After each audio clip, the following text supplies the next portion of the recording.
கர்த்தருடைய பரிசுத்த நாமத்திற்கு ஸ்தோத்திரம் உண்டாவதாக. நாம் அனைவரும் தலையை தாழ்த்தி தேவனோடு ஜெபிப்போமாக. கர்த்தாவே உமக்கு ஸ்தோத்திரம். ஆண்டவரே, இந்த வருடத்தில் 7 மாதங்களை கடந்து போக எங்களுக்கெல்லாம் நன்மையாக நடத்தி தந்த கர்த்தாவே உமக்கு ஸ்தோத்திரம். வேலையாட்களுக்கு சுக பலனை தந்தவரே உமக்கு ஸ்தோத்திரம். ஆண்டவரே, இங்கே நாங்கள் இந்த மாதமும் முதல் திங்கட்கிழமை காலை வேளையில் உம்முடைய ஆராதனை ஆண்டவரே, உமக்காக நாங்கள் உமக்கு ஆராதனை செய்ய இங்கே கூடி வந்திருக்கிறோம் அப்பா. ஆண்டவரே, இங்கே வந்திருக்கிற அனைவரையும் ஆசீர்வதிங்கப்பா. அனைவருக்கும் சுகம் கொடுங்க, மகிழ்ச்சி கொடுங்க, ஆரோக்கியம் பலன் கொடுங்க, குடும்பங்களில் ஆசீர்வாதமான வாழ்க்கையை தாருங்கப்பா. இந்த மாதம் இங்கே நாங்கள் கூடி ஆராதித்தோம். இந்த மாதம் கடைசி ஆகும்போது இந்த மாதம் எங்களுக்கு எல்லாம் தேவன் ஆண்டவராகிய கிறிஸ்து இயேசு எல்லாம் நன்மையாக நடத்தினார் என்று உள்ளத்தில் ஆண்டவரே அவர்கள் உள்ளங்கள் மகிழ கிருபை செய்யுங்கப்பா. உம்மை நோக்கி ஒவ்வொரு மாசமும் நாங்கள் இந்த கூடுகையை நடத்தி ஜெபித்துக் கொண்டிருக்கிறோம். ஆண்டவரே, இந்த தொழிலை நடத்தி தருகிறவர் நீங்க தான் ஆண்டவரே.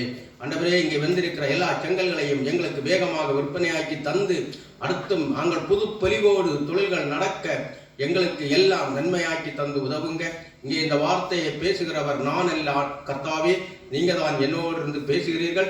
இந்த இடத்திற்கு ஆண்டவரே, இங்கே தேவையான வார்த்தைகளை நீங்கள் என்னோடு இருந்து பேசுங்கப்பா. மீட்பர் இயேசுவின் மூலம் எவங்கேலும் நல்ல பிதாவே, ஆமென். இன்னைக்கு நாம் பேசக்கூடிய வேத வசனம் ஆபிரகாமை குறித்து. வேதத்தில் ஆபிரகாமை தெரியாதவர்கள் யாருமே இல்லை. இந்துக்களுக்கும் வேதத்தில் ஆபிரகாமை தெரியும், முஸ்லிம்களுக்கும் ஆபிரகாமை தெரியும். முஸ்லிம்கள் இப்ராஹிம் என்று அழைக்கிறார்கள். எல்லோருக்குமே ஆபிரகாமை தெரியும். சண்டே கிளாஸ் பிள்ளைகளுக்கெல்லாம் நன்றாக தெரியும். உங்களுக்கு ஆபிரகாம் யார், ஆபிரகாம் என்று தெரியும். அந்த செய்தியை தான் இந்த தினம் ஆண்டவர் என்னோடு இருந்து பேசுகிறார். ஆபிரகாம், அவனுடைய முதல் பெயர் ஆபிரகாம். 99 வயதாகும் போதுதான் அவனை ஆபிரகாம் என்று கர்த்தர் உயர்த்துகிறார். ஆபிரகாம் என்று சொன்னால் உயர்வான தந்தை. ஆபிரகாம் என்று சொன்னால் திரளான ஜாதிகளின் தந்தை. இந்த ஆபிரகாமை கர்த்தர் ஊர் என்கிற மெசபதோமியா தேசத்திலிருந்து கர்த்தர் அழைக்கிறார். கானான் தேசத்துக்கும் மெசபதோமியா தேசத்துக்கும் 1500 கிலோமீட்டர் தூரம் இருக்கிறது. மெசபதோமியா என்றால் ஐபிராத் நதிக்கும் யூப்ரடிஸ் நதிக்கும் இடையிலுள்ள ஒரு பகுதிதான் மெசபதோமியா. பிற்காலத்தில் அதில் பாபிலோன் என்று பெயர் மாறி பாபிலோன் பேரரசு வந்தது. இப்போது ஈராக்கு தேசத்தில் தான் இந்த ஐபிராத் நதி, யூப்ரடிஸ் நதி எல்லாம் ஓடிக்கொண்டிருக்கிறது. அங்கே மெசபதோமியா நாகரிகம் முதலில் தோன்றிய நாகரிகம் மெசபதோமியா நாகரிகம், நைல் நாகரிகம். எகிப்தில் நைல் நாகரிகம், இந்தியாவில் சிந்து சமவெளி நாகரிகம். இப்படி பல நாகரிகங்களை உள்ளடக்கிய ஒரு உலகமாக திகழ்ந்து கொண்டிருந்த நேரத்தில் தான் மெசபதோமியா நாகரிகத்தில் இருந்துதான் தேவன் ஆபிரகாமை அழைத்து கானான் தேசத்துக்கு கொண்டு வருகிறார். அவருக்கு ஒரு தேசம் வேண்டும், அவருக்கு வேண்டும், இஸ்ரவேல் தேசம். அதற்காக மெசபதோமியா தேசத்திலே எல்லோரும் விக்கிரகங்களை வணங்கிக் கொண்டிருப்பார்கள். அந்த காலகட்டத்தில் நோவாவின் தேவன் என்று சொல்வார்கள், நோவாவின் தேவனை வணங்குவார்கள். நாம் இப்போது அநேக ஆட்களிடத்தில் பார்க்கும்போது அவர்களுடைய தெய்வத்தை வணங்கிக் கொண்டிருந்து இயேசுவை பற்றி செய்தி கொடுக்கும் போது இயேசுவை நாங்கள் ஏற்றுக்கொள்ளுகிறோம் என்று சொல்லி முழுமையாக இயேசுவை ஏற்றுக்கொள்ள மாட்டார்கள். இயேசுவையும் தொழுவார்கள், மற்ற அவர்கள் வணங்கிக் கொண்டிருக்கிற தெய்வங்களையும் வணங்கிக் கொண்டிருப்பார்கள். அதே மாதிரிதான் அங்கே ஆதாமுக்கு அப்புறம் 10வது தலைமுறையில் வருகிறவர் தான் நோவா. வெள்ளப்பெருக்கு 600வது வருடத்தில் வெள்ளப்பெருக்கு வருகிறது. 600வது வயதில் 950 வருடங்கள் நோவா வாழ்ந்தவர். அதன் பிறகு 300 வெள்ளப்பெருக்குக்கு அப்புறம் 350 வருடங்கள் நோவா வாழ்ந்து கொண்டிருக்கிறார். நோவா இறந்து போகுவதற்கு இறந்த பிறகு 2 வருடம் தாண்டிதான் ஆபிரகாம் பிறப்பார். ஆபிரகாம் ஆதாமிலிருந்து 20வது தலைமுறை. 20வது தலைமுறையில் வருகிறவர் தான் இந்த ஆபிரகாம். அங்கே எல்லா தெய்வங்களையும் அவர்கள் வணங்கிக் கொண்டிருப்பார்கள். ஆபிரகாமுடைய தகப்பன் தேராகு. தேராகுக்கு 3 பிள்ளைகள், ஆரான், ஆபிரகாம், ஆரான். இந்த 3 பிள்ளைகள். 3 பிள்ளைகளிலே ஆரான் என்று சொல்லுகிறவன் மரித்து போவான். அதற்கு முன்னமே ஆபிரகாமுக்கு தேவன் கனவில் தரிசனம் கொடுப்பார். நீ நான் கூப்பிடுகிற தேசத்திற்கு வா என்று. அப்போது இந்த ஆபிரகாம் இதை தகப்பனிடம் தோராகிடத்து செல்லுவார். தேராக சொல்லுவார், இங்கே நமக்கு கால்நடைகள் வளர்ப்பதற்கு நல்ல தண்ணீர் வசதி இருக்கிறது, விவசாயம் செய்வதற்கு தண்ணீர் வசதி இருக்கிறது. இந்த இடத்தை விட்டு நாம் எங்கே போவது? நான் போக வேண்டாம், இங்கே வாழ்ந்து கொள்வோம் என்று சொல்லி அங்கே அவர்கள் வாழ்ந்து கொண்டிருப்பார்கள். அப்போதுதான் மூத்த மகன் ஆரான் இறந்து போவான். மூத்த மகன் ஆரான் இறந்து போகும்போது இந்த தேராகு சொல்வார், ஏதோ தெய்வ குற்றம் இங்கே இருக்கிறது, நாம் இனி இங்கே வாழக்கூடாது, இங்கே இருந்து நாம் ஆபிரகாம் சொல்கிற இடத்திற்கு போவோம் என்று சொல்லி வந்து கொண்டே இருக்கும் போதுதான் ஒரு சமவெளியை காண்பார்கள். சமவெளியை கண்டு அந்த சமவெளியை அவர்கள் எல்லோரும் அங்கே குடும்பமாக அங்கே வாழ்வார்கள். இந்த இடம் நல்ல இடமாக இருக்கும். அங்கே வந்து கால்நடைகளுக்கு விவசாயம் பண்ணவும் கால்நடைகளை வளர்த்தவும் நல்ல இடமாக தெரிந்த இடத்தினால் அந்த இடத்திற்கு ஆரான் என்று பெயரிடுகிறார். தோராகு ஆரான் என்று பெயரிடுகிறார். அது அந்த இடத்திற்கு அந்த சமயத்தில் பேர் ஒன்றும் கிடையாது. பிற்காலத்தில் மோசே வரும்போது அதை மோசே தான் இந்த ஆதியாகமத்தை எழுதினவர். அப்போது மோசே வந்து எப்போது வருகிறார்? ஆபிரகாமுக்கு பிறகு, ஈசாக்குக்கு பிறகு, யாக்கோவுக்கு பிறகு, லேவிக்கு பிறகு, கோராகுக்கு பிறகு தலைமுறைகள் தாண்டிதான் மோசே வருகிறார். மோசே வந்து ஆதியாகமத்தை எழுதும் போதுதான் அந்த இடத்திற்கு ஆரான் என்று பெயரிடுகிறார். இவர்கள் அங்கே வாழ்ந்து கொண்டிருக்கும் போது 205 வருடங்கள், 205 வயது தேராகுக்கார் 205 வயது ஆகும்போது தேராகு இறந்து போகிறார். தேராகு இறந்து போகும்போது ஆபிரகாம் ஆரானுடைய மகன் லோத்தையும் கூட்டிக் கொண்டு தன் மனைவி சாராயையும் கூட்டிக் கொண்டு அழைத்துக் கொண்டு இங்கே சீகேமுக்கு வருகிறார்கள். அப்போஸ்தலர் 7:2-3-4 வசனங்கள். அப்போஸ்தலர்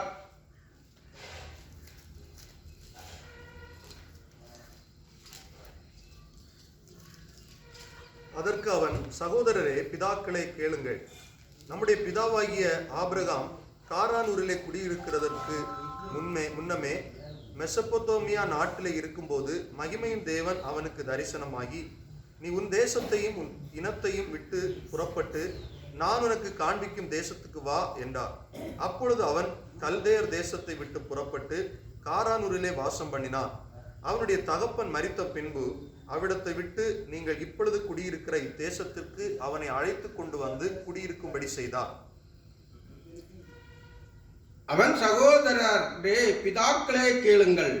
நம்முடைய பிதாவாகிய ஆபிரகாம் காரானூரிலே குடியிருப்பதற்கு முன்னமே ஆரானிலே குடியிருப்பதற்கு முன்னமே மெசொப்பொத்தேமியா நாட்டிலே இருக்கும்போது மகிமையின் தேவன் அவனுக்கு தரிசனமாகி, நீ உன் தேசத்தையும் உன் நிலத்தையும் விட்டு புறப்பட்டு நான் உனக்கு காண்பிக்கும் தேசத்துக்கு வா என்றார்.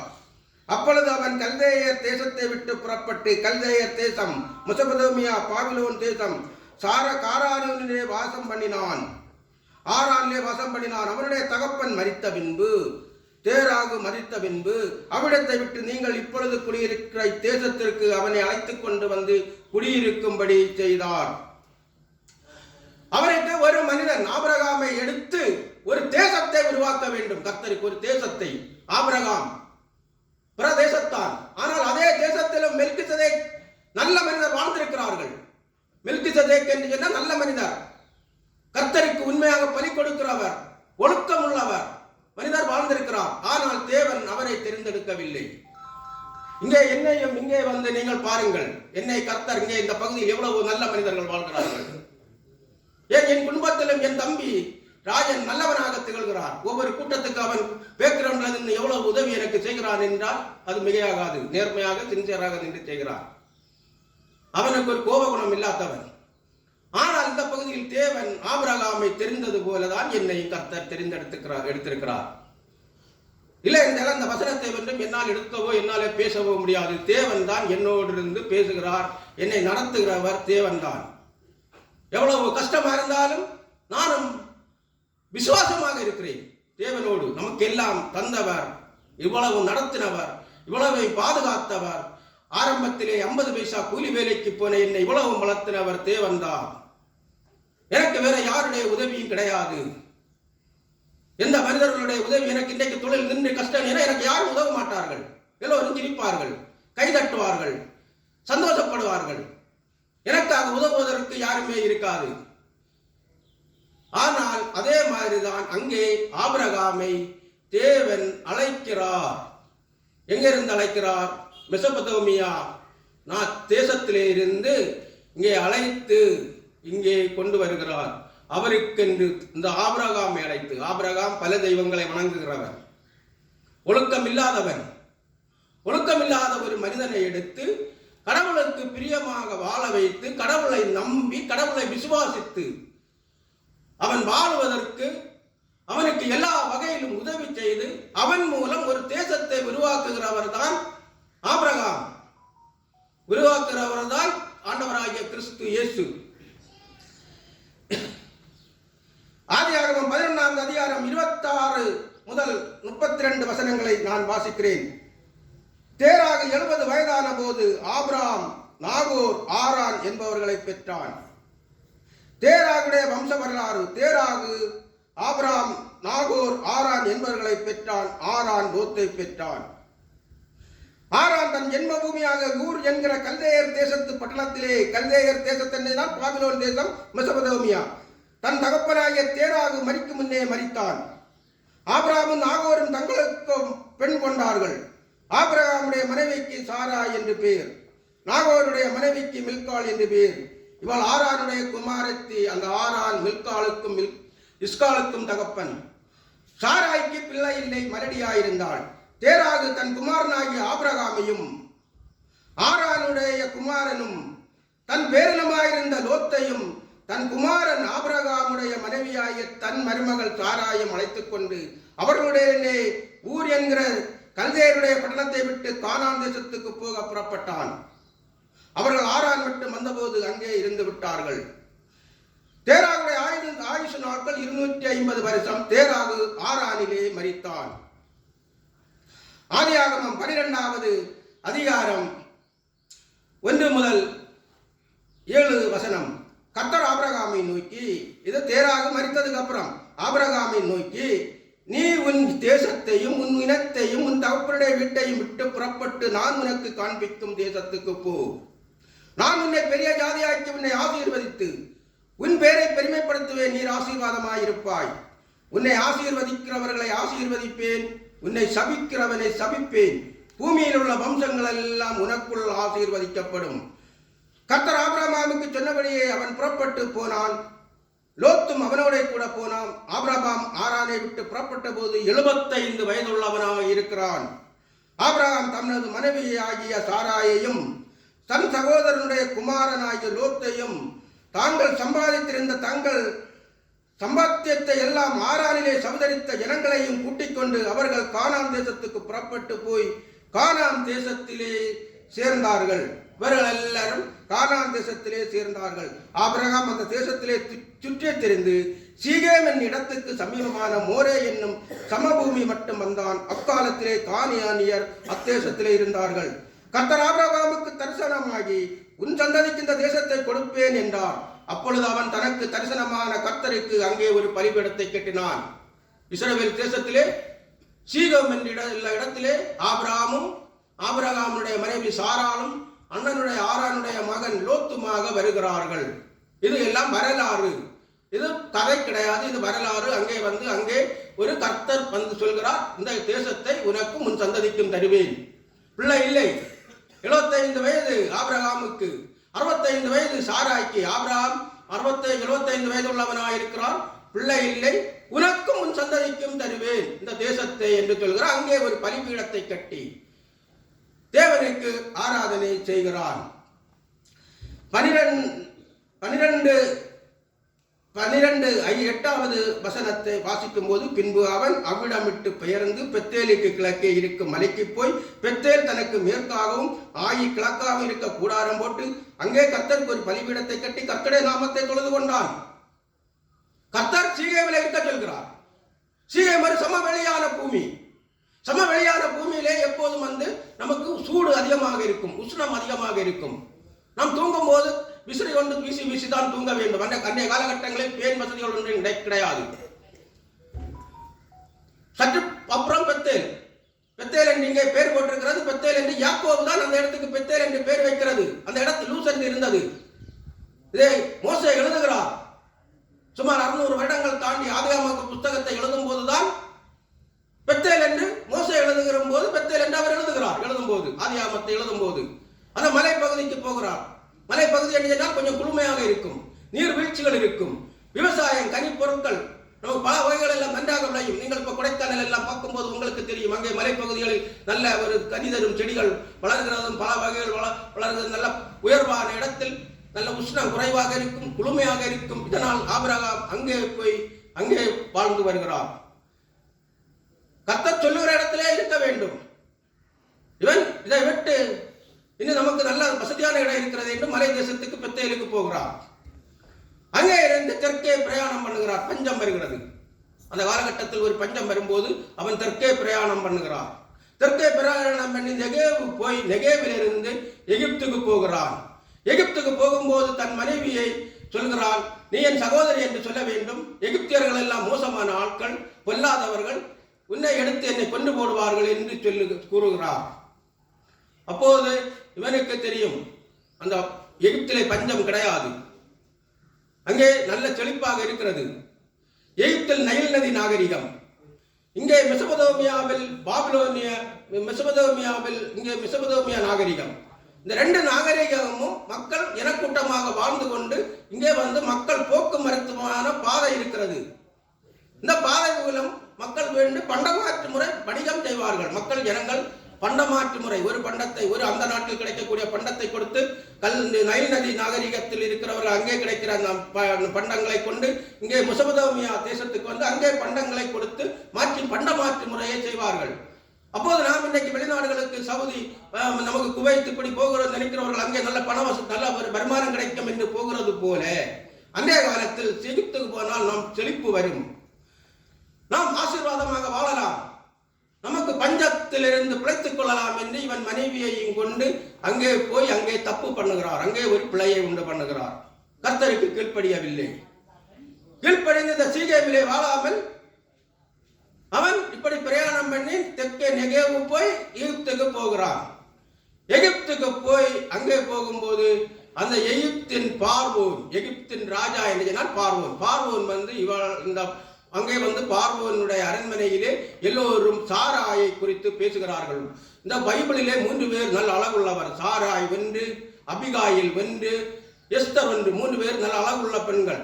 அப்போ அந்த அழகை பற்றி பேசும்போது பார்வோனுக்கு ஒரு இச்சை உண்டாகிறது. இச்சை மூலம் இவர்களை வந்து மனைவியாக ஏற்றுக்கொண்டு போவான்.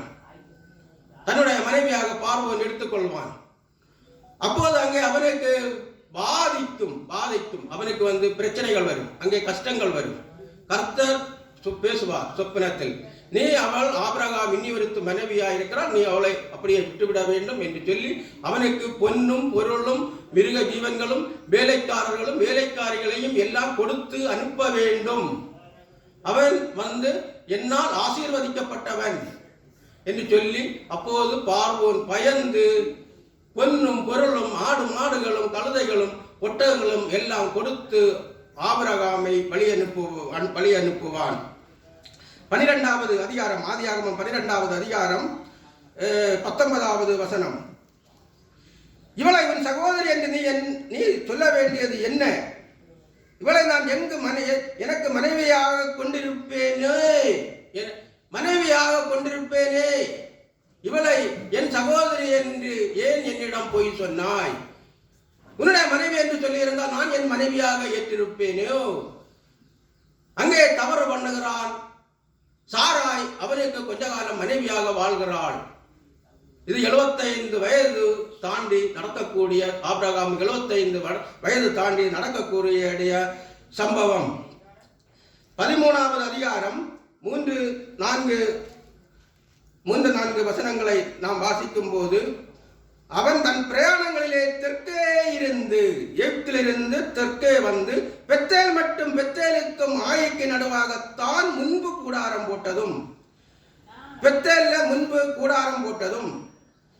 தான் முதல் ஒரு பலிபீடத்தை உண்டாக்கினதுமான ஸ்தலம் மட்டும் போனான். அங்கே ஆபிரகாம் கர்த்தருடைய நாமத்தை தொழுது கொண்டான். அங்கேயும் கர்த்தருடைய நாமத்தை தொழுது கொண்டுகிறார். தொழுது கொண்டு வருகிறார். 13வது அதிகாரம் 14-18. லோத்து ஆபிரகாமை பிரிந்த பின்பு கர்த்தர் ஆபிரகாமை நோக்கி, உன் கண்களை ஏறெடுத்து நீ இருக்கிற இடத்திலிருந்து வடக்கேயும் தெற்கேயும் கிழக்கேயும் மேற்கேயும் நோக்கி பார். நீ பார்க்கிற இந்த பூமி முழுவதையும் நான் உனக்கும் உன் சந்ததிக்கும் என்றைக்கும் இருக்கும்படி கொடுத்து உன் சந்ததியை பூமியின் தூளை போல பெருக பண்ணுவேன். ஒருவன் பூமியின் தூளை எண்ணக்கூடுமானால் உன் சந்ததியும் எண்ணப்படும். நீ எழுந்து தேசத்தின் நீளமும் அகலமும் அம்மட்டு நடந்ததிரி, எனக்கு அதை தருவேன் என்றார். அப்பொழுது ஆபிரகாம் கூடாரத்தை பேர்த்துக் கொண்டு போய் எபிரோனில் இருக்கும் மம்ரேயின் சமபூமியில் தேர்ந்து குடியிருந்து அங்கே கர்த்தருக்கு ஒரு பலிபீடத்தை கட்டினான். அதை பேம பேசாத, வெளியே எங்க போதிலுங்க.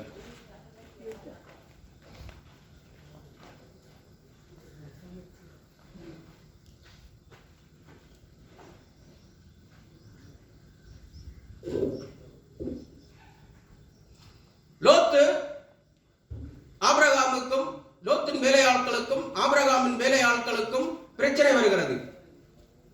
இவர்களுக்கு ஆடு மாடுகள், திறனான ஆடு மாடுகள் எல்லாம் இவர்களுக்கு அதிகமாக வருகிறது. இதை மேய்க்கிறவர்கள் மத்தியில் பிரச்சனை வருகிறது.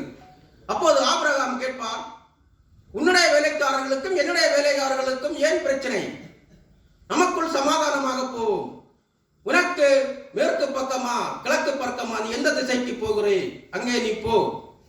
வலது பக்கம் போனால் நான் இடது பக்கம் போகிறேன், இடது பக்கம் போனால் நான் வலது பக்கம் போகிறேன் என்று சொல்கிறார்.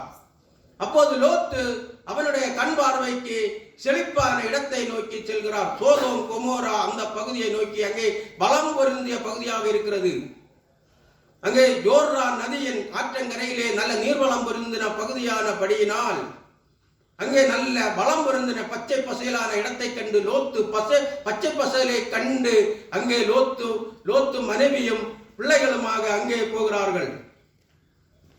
விட வேண்டியவனை விட்டு லோத்து, இவருக்கு ஆபிரகாமுக்கு தேவையில்லாத மனிதன். அவன் வந்து பச்சை பசேலானதை வருமானத்தை நேசிக்கிறவன். லோத்து கர்த்தரை நேசிக்காதவன். அப்போதுதான் தேவன் வந்து இந்த விட வேண்டியவர்கள், நாம இருந்தாலும் விட வேண்டியவர்களை விட்டு மனம் திரும்பி கர்த்தருக்குள் நாம் ஐக்கியமாக வேண்டும். நம்ம கூடயும் கெட்ட நண்பர்கள் இருந்தால் அவர்களை விட்டு பிரிந்து நாம் நல்ல மனிதர்களோடு, ஆவிக்குரிய மனிதர்களோடு, வேதத்தை கற்று தேர்ந்தவர்களோடு வேதத்தில் பிரியமாயிருந்து நாம் வேதத்தை தியானித்து வாழும் போது நமக்கு தேவனுடைய கிருபை நமக்கு கிடைக்கும். அப்படித்தான் இங்கே லோத்து பிரிந்து போனதுக்கு அப்புறம் தான் இங்கே ஆபிரகாமை விட்டு பிரிந்த பின்பு கர்த்தர் ஆபிரகாமை நோக்கி, உன் கண்களை ஏறெடுத்து நீ இருக்கிற இடத்திலிருந்து வடக்கேயும் தெற்கேயும் கிழக்கேயும் மேற்கேயும் நோக்கிப்பார். நீ இருக்கிற இடத்துல இருந்து எல்லா இடத்தையும் நோக்கிப்பா. நீ பார்க்கிற பூமி முழுவதையும் நான் உனக்கும் உன் சந்ததிக்கும் என்றைக்கும் இருக்கும்படி கொடுத்து உன் சந்ததியை பூமியிலே தூளை போல பெருக பண்ணுவேன். ஒருவன் பூமியின் தூளை எண்ணக்கூடுமானால் உன் சந்ததியும் எண்ணப்படும். நீ எழுந்த தேசத்தின் நீளமும் அகலமும் அம்மட்டு நடந்ததிரி, உனக்கு அதை தருவேன் என்றார். அப்பொழுது ஆபிரகாம் கூடாரத்தை பேர்த்து கொண்டு போய் எபிரோனில் இருக்கும் மம்ரேயின் சமபூமியில் தேர்ந்து குடியிருந்து அங்கே கர்த்தருக்கு ஒரு பலிபீடத்தை கட்டினான். அங்கேயும் கர்த்தருக்கு பலிபீடத்தை கட்டுகிறான். தேவனோடு நம்பிக்கை உள்ள மனிதன், அதனால் தான் அவன் பலிபீடத்தை கட்டுகிறான். தேவன் சொன்னதை செய்யாமல் இருப்பாரா? ஆனா ஆபிரகாம் தான் விசுவாசிக்கவில்லை. விசுவாசம் இல்லாதவனால் தான் பார்வனிடத்தின் போகும்போது சகோதரி என்று சொல்கிறார். அங்கே அவமானத்தில் சிக்கிக் கொள்கிறார். விசுவாசம் வேண்டும். தேவன் சொன்னதை நடத்துவார். தேவனோடு நாம் விசுவாசம் வேண்டும். நம்ம கண்களால் காண்கிறதை விட கண்களால் காணாத தேவனை நாம் விசுவாசிக்க வேண்டும். விசுவாசிக்கும் போது நமக்கு தேவனை விசுவாசித்தால் அவர் நமக்கு நன்மையை தருவார். நம்மளை விசுவாசிக்க வேண்டும். விசுவாசிக்கும் போது நாம் நம்ம இப்ப என்னை விசுவாசிக்கிறார்கள். யார் என்னை விசுவாசித்தாலும், நான் எந்த வாக்கு கொடுத்தாலும் நான் அவர்களுக்கு அந்த காரியத்தை அவர்களுக்கு நடத்தி கொடுப்பேன். எந்த காரியமா இருந்தாலும் சரி, அதை விட கூடுதலாக தான் நான் நடத்தி கொடுத்திருக்கிறேன் என்னை விசுவாசிக்கிறவர்களுக்கு. விசுவாசிக்காதவர்களுக்கு நம்ம ஒன்றும் செய்ய முடியாது. தேவனும் அதே மாதிரி தான். நான் தேவனோடு என்னை ஒப்பிட்டு பேசவில்லை, நான் ஒரு தூள். தேவனும் அப்படித்தான். அவரை விசுவாசிக்கிறவர்களுக்கு அவர் நன்மையை தான் செய்வார். எந்த தீமையும் அவர் செய்யவும் மாட்டார், வெட்கப்படுத்தவும் மாட்டார்.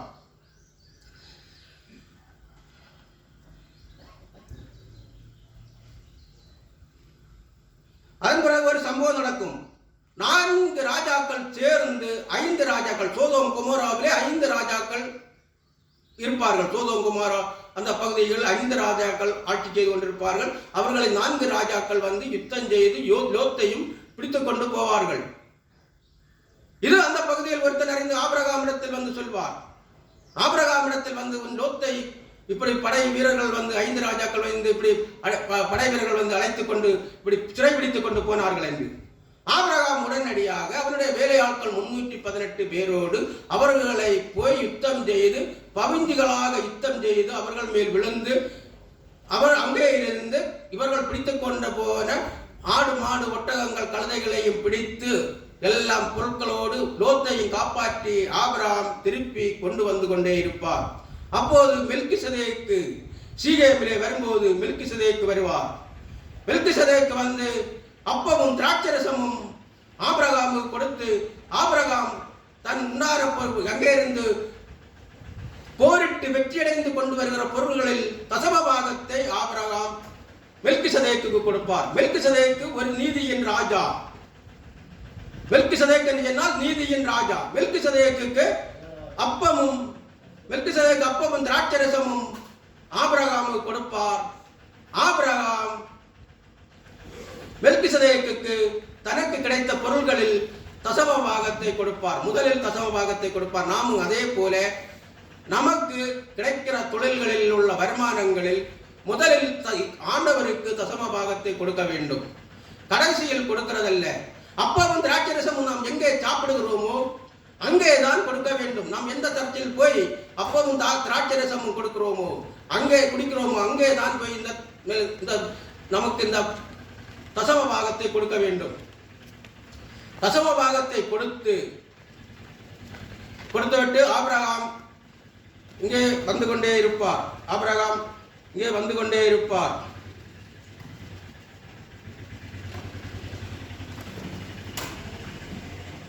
ஆதியாகமம் 15:1 முதல் 7 வசனங்கள்.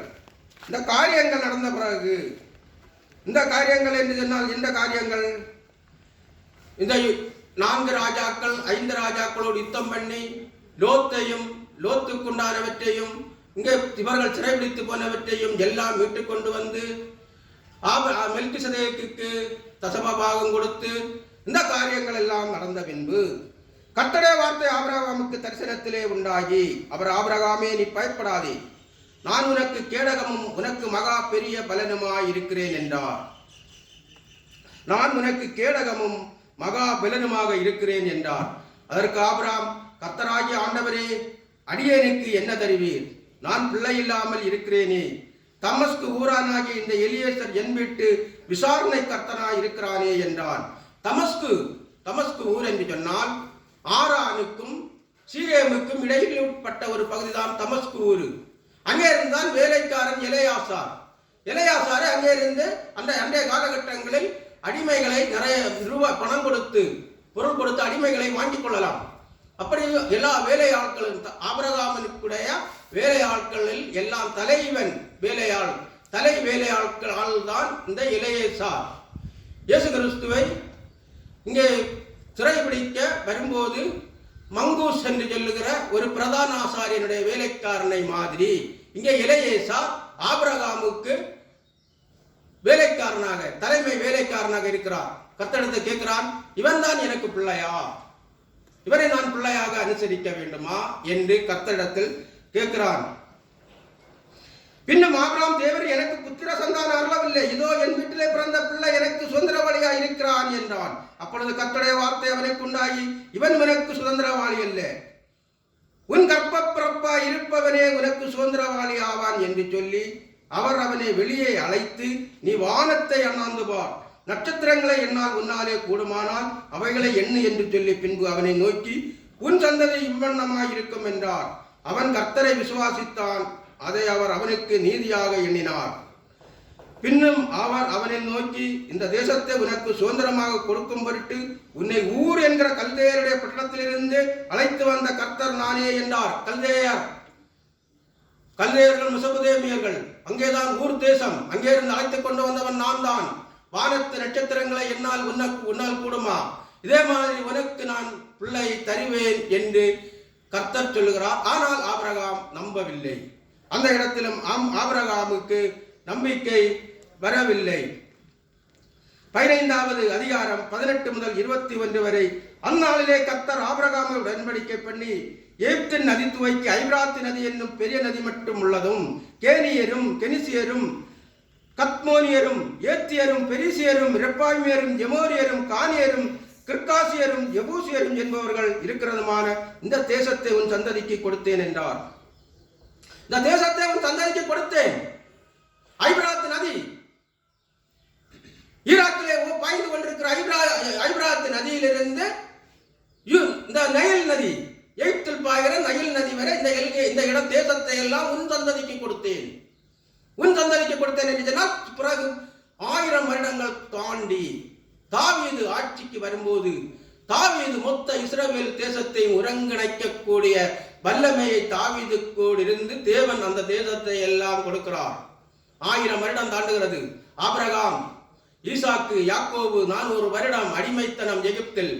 நானும் இங்கே யோசுவா வந்து சீகேமிலே வந்து எல்லா இனங்களுக்கும் சுதந்திரமாக தேசங்களை பங்கிட்டு கொடுத்து நியாயாதிபதிகள் 400 வருடம் வாழ்ந்து, அவர்களுடைய ஆட்சி 400 வருடம் வாழ்ந்து, அதன் பிறகு முதல் அரசன் சவுல் 40 வருடம் தாண்டி, அதன் பிறகு தாவீது வருகிறான். அப்போதுதான் தேசத்தை எல்லாம் ஒருங்கிணைக்கிறான் தாவீது. தாவீது ஒரு பெரிய மகா வீரனாக இருந்தவன், பெரிய ஒரு அரசனாக வாழ்ந்தவன். தாவீதை கண்டு பக்கத்து தேசங்கள் எல்லாம் நடுங்கும். அதனால் தான் சாலோமன் அரசனான போது சாலோமன் நிம்மதியாக வாழ்ந்தான். தாவீது பெரிய அரசனாக இருந்தான். நாம் தாவீதின் மகனோடு யுத்தம் பண்ண போகக்கூடாது என்று சொல்லி சாலோமன் அமைதியாக வாழ்ந்து அவன் பொன்னும் பொருளும் சேகரித்து அவன் எருசலேம் தேவாலயத்தை கட்ட மன நிம்மதியோடு நின்று அந்த எருசலேம் தேவாலயத்தை கட்டுகிறான். தாவீது பெரிய அரசனாக தேவன் சொன்ன சத்தியத்தை நடத்துகிறார். நாமும் அதே போல நாம் ஜெபம் பண்ணுகிறோம். இன்றைக்கு நாம் ஜெபம் பண்ணுகிறோம், நமக்கு நடக்கவில்லை. 1 மாதம் ஜெபம் பண்ணுகிறோம், நடக்கவில்லை. 8 மாதம் ஜெபம் பண்ணுகிறோம், நடக்கவில்லை. 1 வருஷம் ஜெபம் பண்ணுகிறோம், நடக்கவில்லை. 5 வருஷம் ஜெபம் பண்ணுகிறோம், நடக்கவில்லை. 10 வருஷம் ஜெபம் பண்ணுகிறோம், நடக்கவில்லை. ஜெபம் பண்ணிக்கொண்டே இருக்க வேண்டும். ஜெபம் பண்ணிக்கொண்டே இருக்க வேண்டும்.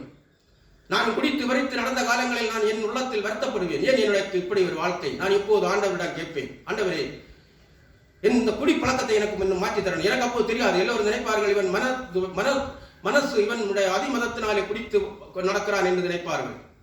ஆனால் என்னுடைய மனசில் ஒரு வருத்தம், என் குடிப்பழக்கத்தை மாற்றித்தாரும் இயேசுவே. அவரை தான் நான் தொழுது கொள்வேன். என் குடிப்பழக்கம் எனக்கு இது ஒன்றை மாற்றித்தாரும், என்னை நல்ல மனிதனாக மாற்றும் என்று. ஆனால் ஆண்டவர் இந்த பிரசங்கத்தை தருவார். தேவனுக்கு பிரியமாக இவ்வளவு என்னை சீர்படுத்தி என்னை ஒழுங்குபடுத்துவார். ஆபிரகாமை ஒழுங்குபடுத்தியது போல என்னை தேவன் ஒழுங்குபடுத்தியது. என்னால் ஒன்றும் ஒழுக்கமாக வாழ முடியாது. என்னுடைய பழைய சுபாவம் மாறி வராது. தேவன் தான் என்னோடு இருந்து என்னை பழைய சுபாவத்தை மாற்றி புதிய சுபாவத்தை தருகிறவர். நான் கேட்டதை எனக்கு தந்திருக்கிறார். இன்றைக்கு நான் ஒரு மது வகைகள் குடிக்காமல், எந்த கெட்ட பழக்கமும் இல்லாமல், நான் தேவனுக்கு பிரியமாக, நான் என்னுடைய சிந்தனை வர தேவனுக்கு பிரியமான சிந்தனையை சிந்தித்து நான் வாழ்ந்து கொண்டு இருக்கிறேன்.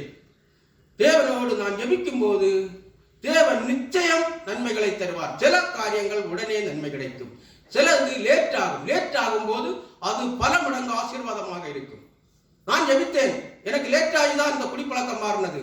எனக்கு இப்ப ஆசீர்வாதத்தை பார்த்தீங்களா? தேவனுடைய வார்த்தையை பிரசங்கிக்கிற வல்லமையை தேவன் எனக்கு செய்து தருகிறார். இதுதான் பெரிய பாக்கியம். எனக்கு என்னதான் கஷ்டம், என்னதான் பிரச்சனை வந்தாலும் நான் கவலைப்படவே இல்லை. நான் நிம்மதியாக மகிழ்ச்சியாக தான் நான் வாழ்ந்து கொண்டிருக்கிறேன். இரவு நேரத்தில் நான் போய் கட்டிலில் போய் தூங்குகிறேன்னா 2-3 நிமிடத்தில் தூக்கம் வந்துடும். நான் ஒன்றும் சிந்திக்கவே மாட்டேன். எல்லாம் தேவன் பார்த்துக் கொள்வார். நாம் ஒன்றும் கவலைப்பட வேண்டாம்.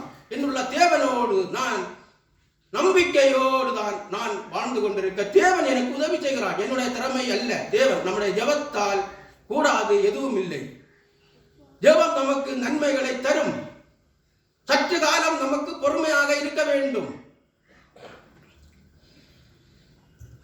ஆதியாகமம் 15வது அதிகாரம் 18 முதல் 21 வரை நாம் வாசித்தோம். 16வது அதிகாரம் 3 முதல் 11 வரை. 16வது அதிகாரம் 3 முதல் 11 வரை. ஆபிரகாம் கானான் தேசத்தை 10 வருஷம் குடியிருந்த பின்பு, கானான் தேசத்தில் சீகேமில 10 வருஷம் குடியிருந்த பின்பு, அந்த மோரே சமவெளியில் 10 வருஷம் குடியிருந்த பின்பு, ஆபிரகாமின் மனைவியாக சாராய் எகிப்து தேசத்தாளான தன் அடிமை பெண்ணாகிய ஆகாரை அழைத்து அவளை தன் புருஷனாகி ஆபிரகாமுக்கு மறுமனையாட்டி கொடுத்தாள். அவன் ஆகாரோடு சேர்ந்தபோது அவள் கற்பந்தரித்தாள். அவள் தான் கற்பவனியானதை கண்டு தன் ஆட்சியாரை அற்பமாக எண்ணினாள். அப்பொழுது சாராய் ஆபிரகாமை நோக்கி, எனக்கு நேரிட்ட அநியாயம் உமது மேல் சுமரும். என் அடிமை பெண்ணை உம்முடைய மடியிலே கொடுத்தேன். அவள் தான் கற்பவனியானை கண்டு என்னை அற்பமாக எண்ணுகிறாள். கர்த்தர் எனக்கும் உமக்கும் நடுநின்று நியாயம் ஏற்பராக என்றாள். இங்கே 10 வருடம் தாண்டுகிறது. 75 வயது முதல் 85 வயது ஆபிரகாமுக்கு ஆகிறது. சாராய்க்கு வந்து 75 வயதாகிறது. இனி நாம் வயது சென்று போகிறோம். இனி நமக்கு பிள்ளை கிடைக்காது. அங்கே எகிப்து தேசத்திலிருந்து பார்வோனிடத்திலிருந்து அங்கே உள்ள அடிமை பெண்ணை பார்வோன் கொடுத்தனுப்புகிற ஆகார் என்றுள்ள பெண்ணோடு நீர் சேரும், நமக்கு ஒரு சந்ததி வேண்டும். இங்கே ஆபிரகாம் விசுவாசத்தில் தவறுகிறார். இங்கே ஆபிரகாமுக்கு விசுவாசம் வரவில்லை. தேவன் சொல்லி இருக்கிறார், வானத்து நட்சத்திரங்களை எண்ணக்கூடுமானால் நீ உன் சந்ததியை எண்ணக்கூடும், திரளான சந்ததியை உனக்கு தருவேன் என்று சொல்லுகிறதை இந்த ஆபிரகாமுக்கு நம்பிக்கை வரவில்லை. மனைவியினுடைய பேச்சை கேட்டு ஆகாரை மறுமனையாட்டி ஆக்கி ஆகாரோடு சேர்ந்து அவனுக்கு அங்கே ஒரு இஸ்மவேல் என்ற ஒரு பிள்ளை பிறக்கிறது. ஆகாருக்கு இஸ்மவேல் பிறக்கிறது. இஸ்மவேல் பிறகுதான் இங்கே 99 வயதாகும் போதுதான் இங்கே ஆபிரகாமுக்கு மீண்டும் கர்த்தர் தரிசனம் ஆகிறார். 17வது அதிகாரம், ஆதியாகமம் 17வது அதிகாரம் 1 முதல் 7 வசனம். ஆபிரகாம் 99 வயசான போது கர்த்தர் ஆபிரகாமுக்கு தரிசனமாகி, நாம் சர்வ வல்லமையுள்ள தேவன், நீ எனக்கு முன்பாக நடந்து கொண்டு உத்தமனாயிரு. நான் உனக்கும் எனக்கும் நடுவாக என் உடன்படிக்கையை ஏற்படுத்தி உன்னை மிகவும் திரளாக பெருக பண்ணுவேன் என்றார். அப்பொழுது ஆபிரகாம் முகங்குப்புற விழுந்து வணங்கினான். தேவன் அவனோட பேசி, நான் உன்னோட பண்ணுகிற என் உடன்படிக்கை என்னவென்றால், நீ திரளான ஜாதிகளுக்கு தகப்பனாவாய். உன் பேர் ஆபிரகாம் எண்ணப்படாமல் நான் உன்னை திரளான ஜாதிகளுக்கு தகப்பனாக ஏற்படுத்தினபடியால் உன் பேர் ஆபிரகாம் எண்ணப்படும்.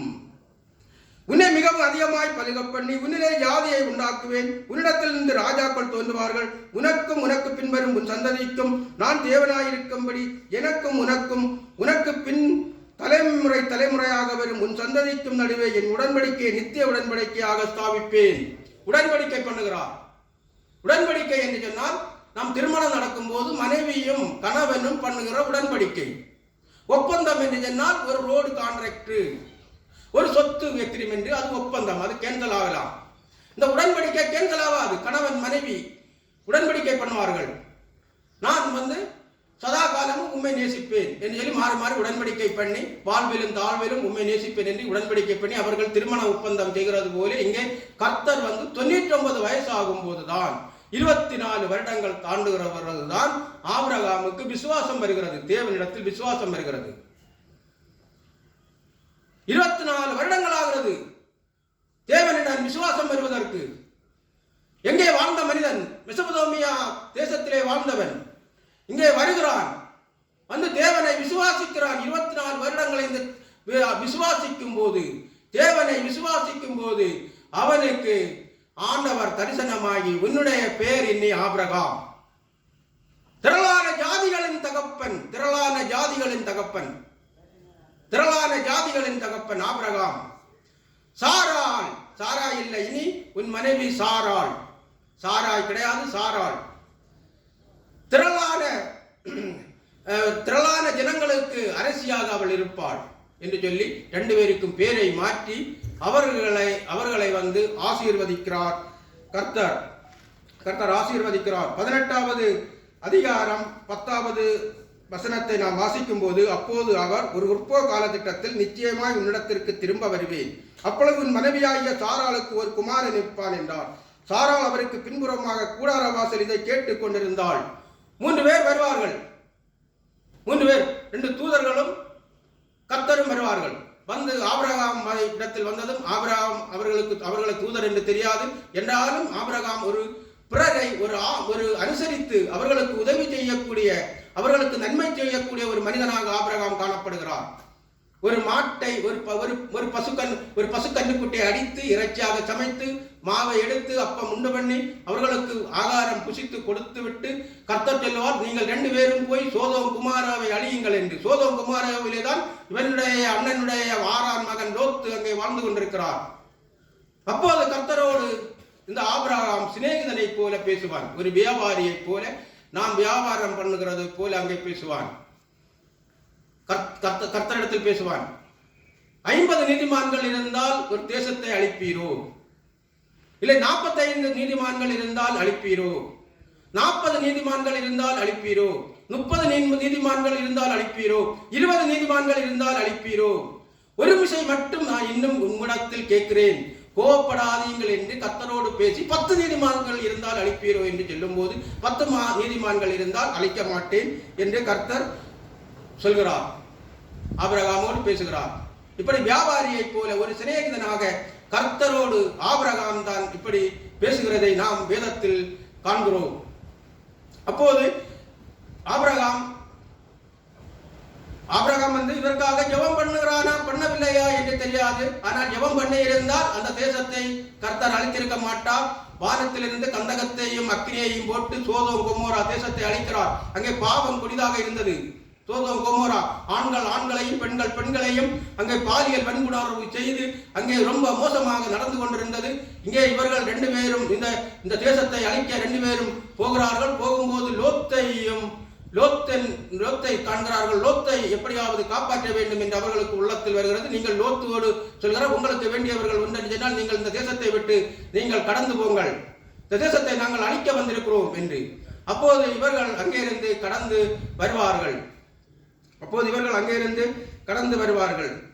16வது அதிகாரம் 16வது அதிகாரம்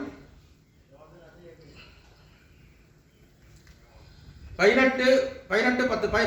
அதிகாரம் 26வது வசனம். 19வது அதிகாரம் 26வது வசனம். அவன் மனைவியோ பின்னிட்டு பார்த்து உப்பு தூணானாள்.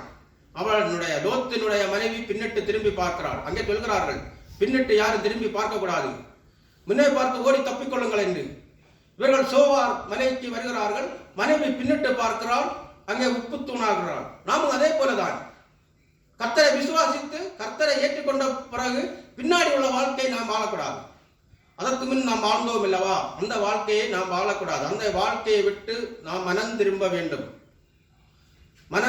அதான் யோவான் ஸ்நானம் சொல்கிறார், விரியன் பாம்பு குட்டிகளே, பரலோக ராஜ்யம் சமீபமாய் இருக்கிறது, மனம் திரும்புங்கள்.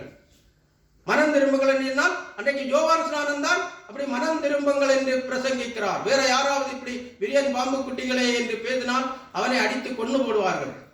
மனம் திரும்புங்கள், பரலோக ராஜ்யம் சமமாய் இருக்கிறது. நம் மனம் திரும்ப வேண்டும்.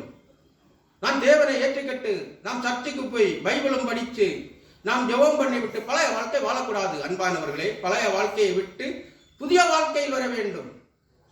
புதிய வாழ்க்கையில் வரும்போதுதான் ஆசீர்வாதம். பழைய வாழ்க்கை பின்னிட்டு திரும்பி பழையதை நினைத்தால், பழையது போல வாழ்ந்தால் இந்த உப்புத்தூண் தான் நாம் ஆக வேண்டும். நானாக இருந்தாலும் சரி உப்புத்தூணாகத்தான் நாம் ஆகுவோம். 21வது அதிகாரம் 1 முதல் 3 வசனங்களை 21வது அதிகாரம் 1 முதல் 3 வசனம். கர்த்தர் தாம் சொல்லியிருந்தபடி சாராள் பேரில் கடாட்சமானார். கர்த்தர் தாம் உரைத்தபடியே சாராளுக்கு செய்தருளினார். ஆபிரகாம் முதிர் வயதாயிருக்கையில் சாராள் கர்ப்பவதியாகி தேவன் குறித்த இருந்த காலத்தில் அவனுக்கு ஒரு குமாரனை பெற்றாள். அப்பொழுது ஆபிரகாம் தனக்கு சாராள் பெற்ற குமாரனுக்கு ஈசாக்கு என்று பெயரிட்டான். ஈசாக்கு என்று நேரமே சொல்லுவாங்க, நீங்க பிறக்கிற பிள்ளைக்கு ஈசாக்கு என்று பெயரிட வேண்டும் என்று. அதே போல் இஸ்மவேலுக்கும் ஆகாருக்கு இஸ்மவேல் பிறக்கும் போதும் ஆகாரோடு தூதனானவர் என்று பைபிள் நாம் வாசிக்கும் போது இயேசு கிறிஸ்து தூதனானவர் சொல்வார், நீ உனக்கு பிறக்கிற பிள்ளைக்கு இஸ்மவேல் என்று பெயரிடுவாயாக. கோரேஸ் பிறக்கும்பதற்கு முன்பாகவே கோரேஸ் என்று பெயரிடப்பட்டிருக்கும். யோவான் ஸ்நானன் சகரியா எலிசபெத் தம்பதிக்கு பிறக்கும் முன்னாடியே யோவான் என்று பெயரிடும்படி சொல்லுவார்கள். தூதர் போய் சொல்வார். மற்றும் இயேசு கிறிஸ்து பிறக்கும் முன்னே இயேசு என்று பெயரிட வேண்டும் என்று அங்கே சொல்வார்கள். யார் யார் இப்படி வேதத்தில் இவர்கள் எல்லாரும் வந்து பிறக்கும் முன்னே பெயரிடுகிறது. ஈசாக்கு, இஸ்மவேல், கோரேசு, இயேசு, யோவான் இவர்கள் எல்லாம் பிறக்கும் முன்னாடியே பெயரை கொடுக்கிறார்கள். இந்த பெயர் தான் போட வேண்டும் என்று இங்கே ஆபிரகாமுக்கு சாராள் பெற்ற குமாரனுக்கு ஈசாக் என்று பெயரிடுகிறார்கள். 21வது அதிகாரம் 8 முதல் 13 வரை 21வது அதிகாரம் 8 முதல் 13 வரை. பிள்ளை வளர்ந்து பால் மறந்து ஈசாக்கு பால் மறந்த நாளிலே ஆபிரகாம் பெரிய விருந்து பண்ணினான். பின்பு எகிப்து தேசத்தானாகிய ஆகார் ஆபிரகாமுக்கு பெற்ற குமாரன் பரியாசம் பண்ணுகிறதை சாராள் கண்டார். அங்கே ஒரு விருந்து பண்ணுகிறார்கள். பால்குடி மறக்கிறது. 100 வயதில் ஈசாக்கு பிறக்கிறார். ஆபிரகாமுக்கு 104 105 வயது ஆகும்போது பால்குடி இந்த ஈசாக்கு பால்குடி மறக்கிறான். 86 வயதில் இஸ்மவேல் பிறக்கிறான். இஸ்மவேலுக்கு ஒரு 17 18 வயது இருக்கும். அப்போது அந்த நேரத்தில் அங்கே ஒரு விருந்து பண்ணுகிறார்கள். ஆபிரகாமை நோக்கி இந்த அடிமை பெண்ணையும் அவன் மகனையும் புறம்பே தள்ளும். ஈசாக்கை பார்த்து நகைக்கிறதுனால இஸ்மவேல் அந்த சிறு பையன் ஈசாக்கை பார்த்து நகைக்கிறான். ஆபிரகாமை நோக்கி இந்த அடிமை பெண்ணையும் அவன் மகனையும் புறம்பே தள்ளும். இந்த அடிமை பெண்ணின் மகன் என் குமாரனாய் ஈசாக்கோடு சுதந்திரவாளியாய் இருப்பதில்லை என்றால் சாராள் சொல்கிறாள். தம் மகனை குறித்து சொல்லப்பட்ட இந்த காரியம் ஆபிரகாமுக்கு மிகவும் துக்கமாயிருந்தது. அப்பொழுது தேவன் ஆபிரகாமை நோக்கி அந்த பிள்ளையையும் உன் அடிமை பெண்ணையும் குறித்து சொல்லப்பட்டது உனக்கு துக்கமாயிருக்க வேண்டாம். ஈசாக்கினிடத்தில் உன் சந்ததி விளங்கும். ஆதலால் சாராள் உனக்கு சொல்வதெல்லாவற்றையும் கேள். அடிமை பெண்ணின் மகனும் உன் வித்தாயிருக்கிறபடியால் அவனையும் ஒரு ஜாதியாக்குவேன் என்றார். ஆபிரகாம் அதிகாலையில் எழுந்து அப்பத்தை உரிதெடுத்து தண்ணீரை எடுத்து ஆகாருடைய தோளின் மேல் வைத்து பிள்ளையையும் ஒப்பு கொடுத்து அவனை அனுப்பிவிட்டான். அவள் புறப்பட்டு போய் பேர்சபாவின் வனாந்திரத்திலே அலைந்து திரிந்தாள். ஆகார் அந்த 17 18 வயதான இஸ்மவேல் என்றுள்ள மகனையும் ஆபிரகாம் வீட்டிலிருந்து ஆகாரையும் பிள்ளையை ஆபிரகாம் துரத்தி விடுகிறார். வெளியிலே வனாந்தரத்திலே பெயர்சபா வனாந்தரத்திலே அலைந்து கொண்டிருக்கிறார்கள். துருத்தில் இந்த தண்ணீர் செலவழிந்த பின்பு அவள் பிள்ளையை ஒரு செடியின் கீழே விட்டு பிள்ளை சாகிறதை நான் பார்க்க மாட்டேன் என்று எதிராக அம்பு பாயும் தூரத்திலே போய் உட்கார்ந்து சத்தமிட்டு அழுதாள். தேவன் பிள்ளையின் சத்தத்தை கேட்டார். தேவதூதன் வானத்திலிருந்து ஆகாரை கூப்பிட்டு ஆகாரே உனக்கு என்ன சம்பவித்தது? பயப்படாதே. பிள்ளை இருக்கும் இடத்திலே தேவன் அவன் சத்தத்தை கேட்டார். நீ எழுந்து பிள்ளையை எடுத்து அவனை உன் கையினால் பிடித்துக் கொண்டு போ. அவனை பெரிய ஜாதியாக்குவேன் என்றார். தேவன் அவளுடைய கண்களை திறந்தார். அப்பொழுது அவள் ஒரு தண்ணீர் துறவை கண்டு போய் துருத்தியிலே தண்ணீர் நிரப்பி பிள்ளைக்கு குடிக்க கொடுத்தாள். தேவன் பிள்ளையுடனே இருந்தால் அவன் வளர்ந்து வனாந்தரத்திலே குடியிருந்து வில்வத்திலே வல்லவனானான். அவன் பாரான் வனாந்தரத்திலே குடியிருக்கையில் அவனுடைய தாய் எகிப்து தேசத்தலாகிய ஒரு பெண்ணை அவனுக்கு விவாகம் பண்ணி வைத்து இஸ்மவேலை ஒரு சந்ததியாக்கி இஸ்மவேலுக்கும் 12 கோத்திரம் 12 பிரபுக்கள் சந்ததியில் வருகிறார்கள். அங்கே ஒரு இனக்கூட்டம் உருவாகிறது. ஆகார் மூலம் இஸ்மவேலுக்கு மூலம் ஒரு இனக்கூட்டம் அங்கே உருவாகிறது. தேவன் சொன்னதை செய்வார். தேவன் என்ன சொல்கிறாரோ அதை நிச்சயமாக உங்களுக்கு ஒரு தரிசனம் தந்தால் அந்த தரிசனத்தை தேவன் நிச்சயமாக நிறைவேற்றுவார். தேவனை நாம் நம்ப வேண்டும். நிச்சயமாக தேவன் அந்த சந்ததியை அந்த காரியத்தை நிறைவேற்ற பண்ணுவார். ஆதியாகமம் 21வது அதிகாரம் 14 முதல் 21வது அதிகாரம் 14 முதல் 21 வரை 14 முதல் 21 வரை 14 முதல் 21 வரை நாம் இப்போது வாசித்தாயிற்று. ரோமருக்கு பவுலடிகளார் ரோமருக்கு எழுதும் போது ரோமர் 4வது அதிகாரம்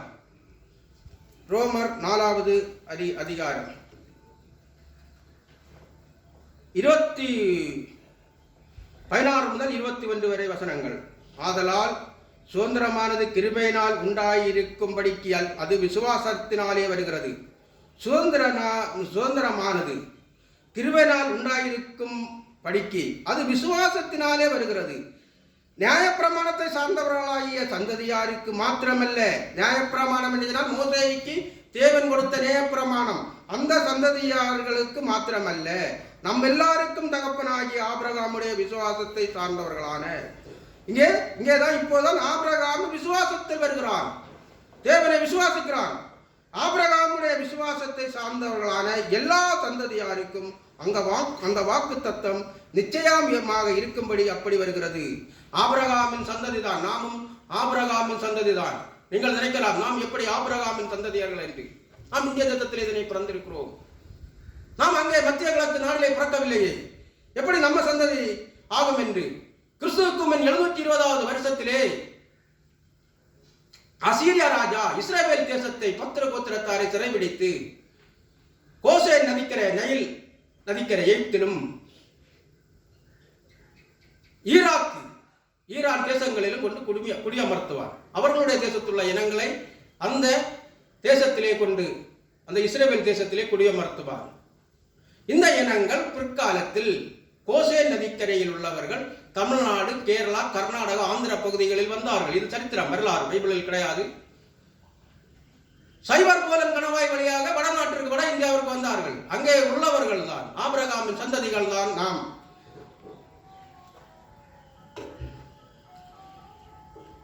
அநேக ஜாதிகளுக்கு உன்னை தகப்பனாக ஏற்படுத்தினேன் என்று எழுதியிருக்கிறபடி அவன் தான் விசுவாசித்தவருமாய் மரித்தோரை உயிர்ப்பித்து இல்லாதவைகளை இருக்கிறவர்களைப் போல் அழைக்கிறவருமாயிருக்கிற, மரித்தோரை உயிர்ப்பித்து இல்லாதவைகளை இருக்கிறவைகளைப் போல. நம் கண்ணுக்கு ஒன்றும் இல்லை என்று நமக்கு தோணும், ஆனால் எல்லாம் இருக்கும். அது தேவனால் கூடும். தேவனுக்கு முன்பாக நம் எல்லாருக்கும் தகப்பனானான். ஆபிரகாம், உன் சந்ததி இவ்வளவாய் இருக்கும் என்று சொல்லப்பட்டபடியே தான் அநேக ஜாதிகளுக்கு தகப்பனாவதை நம்புகிறதற்கு ஏதுவில்லாயிருந்தும் அதை நம்பிக்கையோடு விசுவாசித்தான். உன் சந்ததி இவ்வளவாய் இருக்கும் என்று சொல்லப்பட்டபடியே தான் அநேக ஜாதிகளுக்கு தகப்பனாவதை நம்புகிறதற்கு ஏதுவில்லாதிருந்தும் அது நம்பிக்கையோடு விசுவாசித்தான். 99 வயதிலே ஈசாக்கு சாராள் வயிற்றில் உற்பத்தி ஆகும் போதுதான் இந்த ஆபிரகாமுக்கு விசுவாசம் வருகிறது. அவன் விசுவாசத்திலே பலவீனமாய் இருக்கவில்லை. அவன் ஏறக்குறைய 100 வயதுள்ளவனாய் இருக்கும் போது தன் சரீரம் செத்து போனதையும் சாராளுடைய கற்பம் செத்து போனதையும் எண்ணாதிருந்தான். அவனுக்கு 100 வயசு ஆகும் போது கற்பம் செத்து போறதையோ நாம் வயதுள்ளவன் என்றோ எண்ணாமல் அவன் இளைஞனை போல அவன் வாழ்கிறான். தேவனுடைய வாக்குத்தத்தத்தை குறித்து அவன் அவிசுவாசமாய் சந்தேகிக்கப்படாமல், தேவனுடைய வாக்குத்தத்தம் பல இடங்களில் தேவன் தரிசனமாகி அவனுக்கு வாக்குத்தத்தத்தை கொடுத்த போது 99 வயதாகும் போது 24 வருடங்கள் தாண்டிதான் அவன் விசுவாசம் உள்ள மனிதனாக வருகிறார் என்று இங்கே பவுல் அப்போஸ்தலர் ரோமருக்கு எழுதும் கடிதத்தில் 4வது அதிகாரத்தில் இங்கே எழுதுகிறார். ஆதியாகமம் 22:1-5 இந்த காரியங்கள் நடந்த பின்பு தேவன் ஆபிரகாமை சோதித்தார். இந்த காரியங்கள் எல்லாம் நடக்குது. தேவன் ஆபிரகாமை சோதிக்கிறார். அடுத்து, இவன் எனக்கு உண்மை உள்ளவனாக இருக்கிறானா, என் வார்த்தையை கீழ்ப்படுகிறானா என்று தேவன் ஆபிரகாமை சோதித்தார். எப்படி எனில், அவர் அவனை நோக்கி ஆபிரகாமே என்றார். அவன் இதோ அடியேன் என்றான். அப்பொழுது அவர், உன் புத்திரனும் உன் ஏகசுதனும் உன் நேசகுமாரனுமாய் ஈசாக்கை நீ இப்பொழுது அழைத்துக் கொண்டு மோரியா தேசத்துக்கு போய் அங்கே நான் உனக்கு குறிக்கும் மலைகளின் ஒன்றில் மேல் அவனை தகன பலியிடு என்றார். எப்படி இருக்கும்? ஒரு பிள்ளை வளர்ந்து பெரியவனாகிறார், 17-18 வயது இருக்கும். அப்போது ஈசாக்குக்கு மோரியா மலைக்கு கொண்டு போய் நான் காண்பிக்கும் இடத்திலே கொண்டு போய் நீ அங்கே அவனை பலியிடு என்று சொல்கிறார். ஆனால் ஆபிரகாம் விசுவாசமாக இருக்கிறார். கர்த்தர் அவனை கொலை செய்ய மாட்டார். அவன் ஆனால் இறந்து போனால் அடுத்து புதிய ஈசாக்கை உயிர்ப்பிப்பார், அந்த ஈசாக்கை உயிர்ப்பிப்பார் என்று தேவனோடு இந்த ஆபிரகாம் விசுவாசமாக இருக்கிறார்.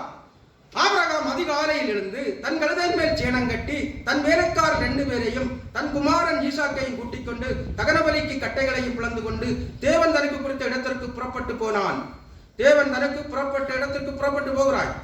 3ஆம் நாளில் ஆபிரகாம் தன் கண்களை ஏறெடுத்து பார்த்து தூரத்திலே அந்த இடத்தை கண்டான். 3 நாள் பிரயாணம் பண்ணும் போதுதான் அந்த இடத்தை ஆபிரகாம் காண்கிறார்.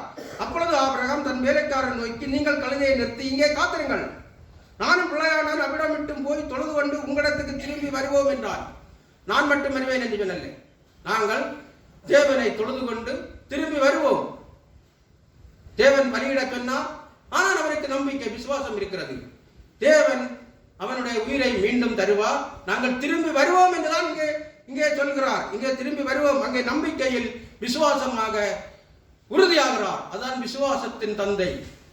ஆபிரகாம் விசுவாசத்தின் தந்தை. நாம மதவிலே கண்களால் காண்கிறதை விட நாம் விசுவாசமாக இருக்க வேண்டும். தேவனை முழுவதும் நம்பி நாம் விசுவாசமாக நாம் இருக்க வேண்டும். ரோமர் 4வது அதிகாரம் 21, 23 வசனங்கள்.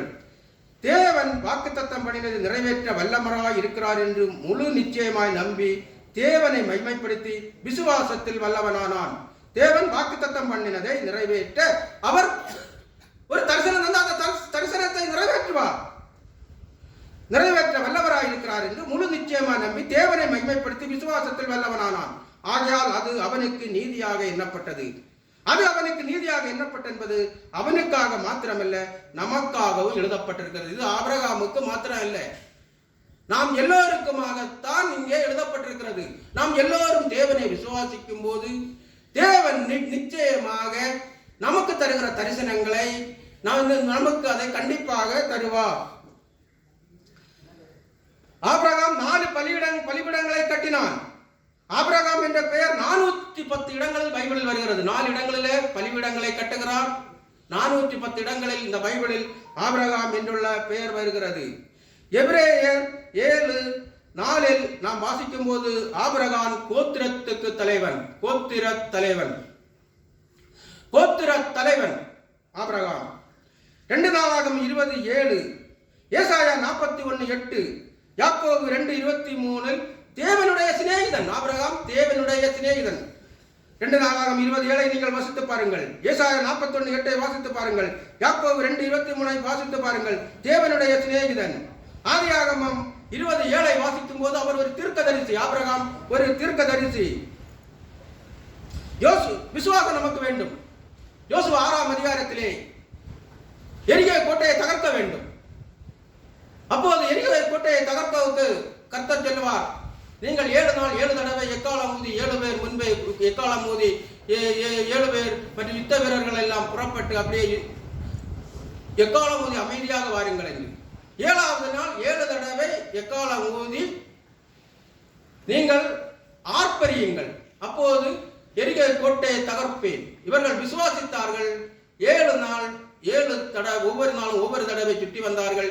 7வது நாள் 7 தடவை சுற்றி வந்து ஆர்ப்பரித்தார்கள்.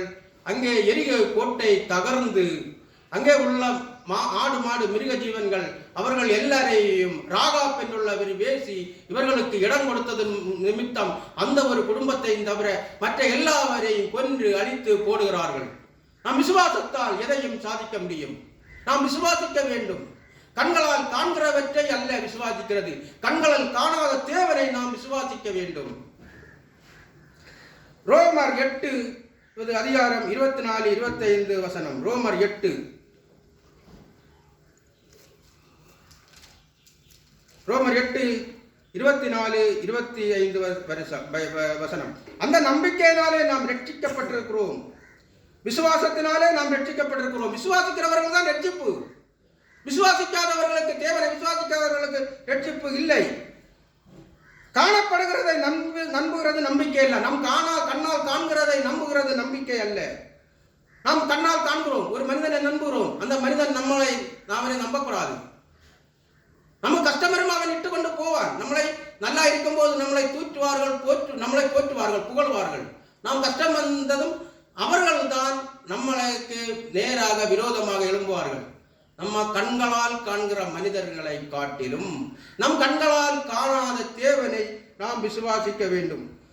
ஒருவன் தான் காண்கிறதை நம்ப வேண்டுவது என்ன? நாம் காணாததை நம்பினோம் ஆகில் அது வருவதற்கு பொறுமையோடு காத்திருப்போம். நாம் காணாததை நம்ம தேவன் மூலம் நமக்கு நன்மை வரும் என்று நாம் எண்ண வேண்டும் என்று சொன்னால், நினைக்க வேண்டும் என்று சொன்னால், நன்மை வர வேண்டும் என்று சொன்னால் நாம் பொறுமையோட யோபுவை போல நாம் பொறுமையோட காத்திருக்க வேண்டும். யோபு சிநேகிதருக்காக ஜெபம் பண்ணினான். நாமும் அதே போல சிநேகிதர்களுக்காக ஜெபம் பண்ண வேண்டும். அங்கே சிநேகிதர்களுக்காக ஜெபம் பண்ணும் போதுதான் யோபுக்கு இரட்டத்தனையான ஆசீர்வாதங்கள் வருகிறது.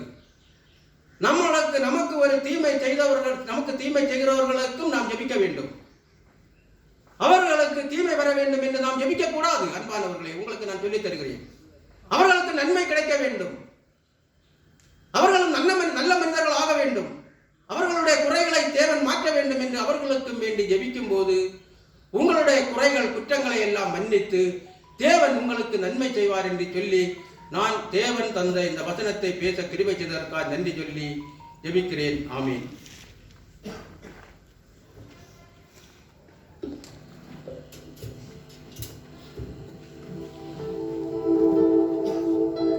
எதை இழந்தாலும் அதை இழக்காதே, விசுவாசம் பெரியது இதை மறக்காதே.